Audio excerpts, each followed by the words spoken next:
সাগৰত নহয় পুখুৰীত মুকুতা খেতি কৰি নতুন পথৰ সন্ধান দিছে ঢিঙৰ এজন যুৱকে ৰুলেন হাজৰিকা নামৰ বেছামাৰী যুৱকজনিত উত্তৰ পূৰ্বাঞ্চলৰ ভিতৰতে অন্যতম বাটকটীয়া ICAৰ সহযোগত এই দিশত আগবাঢ়িছে ৰুলেনে মুকুতা খেতিৰ প্ৰসাৰ আৰু ইয়াৰ সৈতে ৰাজ্যৰ নিবনুৱা যুৱক যুৱতীসকলক জড়িত কৰাবলৈ অসম ভিত্তিত গঠন কৰা হৈছে Assam pearl development cooperative society limited 13খন জিলাৰ যুৱক যুৱতী আৰু আত্মসহায়ক গোটৰ মহিলাসকলক মুকুতা খেতি সন্দৰ্ভত দিছে প্ৰশিক্ষণ আনকি এটা বৃহৎ পুখুৰীত খাল বিলৰ পৰা সংগ্ৰহ কৰা 20000 কাণ খোলা সামগ্ৰী বিজ্ঞানসন্মত পদ্ধতিৰে আৰম্ভ কৰিছে মুকুতা খেতি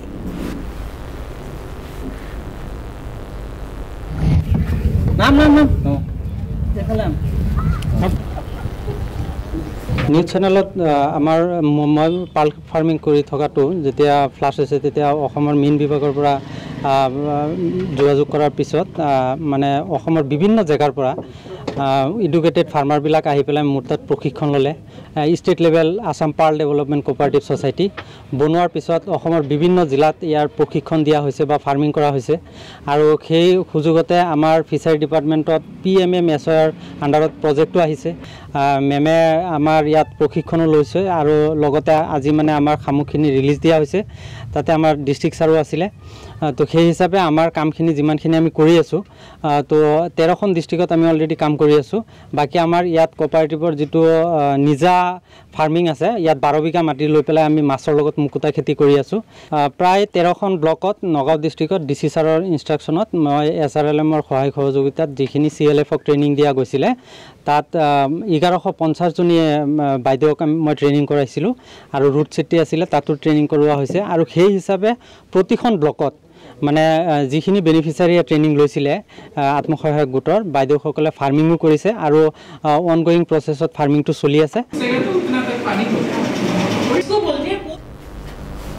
আলংকাৰিক মাছ উৎপাদনৰে স্বাৱলম্বিতাৰ নিদৰ্শন দাঙি ধৰিছে জুৰিয়াৰ এজন যুৱকে আলংকাৰিক মাছ ব্যৱসায়ৰ দ্বাৰা নিজকে প্ৰতিষ্ঠিত কৰি স্বাৱলম্বিতাৰ নিদৰ্শন দাঙি ধৰিছে জুৰিয়াৰ যুৱক আবু হানিফাই নিবনুৱা যুৱক যুৱতীক সংস্থাপনৰ ক্ষেত্ৰত এই ব্যৱসায় এক বিশেষ ভূমিকা পালন কৰিব বুলি হানিফাই জানিবলৈ দিছে উঠাত কৈছে পাপা তুমি কেইটামান মাছ আনিবা তাৰপিছত মাছ আনিলো সিহঁতে দেখিছে ভিতৰত মানে তাৰ মূৰত হেৰি আছে পেটত ডিম আছে মই তাৰ তেনেকুৱা পৰিবেশ বনাই দিলোঁ সিহঁতে নিজে নিজে ডিম দিছে তাৰপৰা পোৱালি উঠি তাৰপিছত আপুনি বায়'ফ্লক্সৰ এই হেৰিবিলাক বনাইছে এনে কিমান টকা খৰচ কৰিছে নাই এটা মিচিংটো এটা 6000-7000 টকা ল'ব আৰু কেইটামান ৱায়াৰ চয়াৰ আনি মানে মোটামুটি এটা চামথিং এটা খৰচ হ'ব আৰু এতিয়া আপুনি এনে মাহে কিমান টকা আয় কৰে 15 পৰা 20000 মান সব খৰচ বাদ দি সব খৰচতে মানে 2000 টকা মাহত 2 লাখ যায় মাছবিলাক এনে ক'ত ৰপ্তানি কৰে আপুনি ক'ত ডিব্ৰুগড়ত দিছিলোঁ ডিব্ৰুগড় আমলাপট্টি কবৰস্থান পাচিঘাট দিলোঁ ইফালে ৰূপহীয়াটা আছে নগাঁৱত কেইটামান দোকান আছে তাত দিওঁ আৰু লোকেল মানুহে ল'ৰাবিলাক আছে ছোৱালীবিলাক আছে বিশেষকৈ স্কুলৰ ল'ৰা ছোৱালীবিলাক একুৱেৰিয়ামৰ কাৰণে নিজে সিহঁতে যে লৈ যায় খুব আনন্দ দেখি আনন্দ পা ফূৰ্তি পা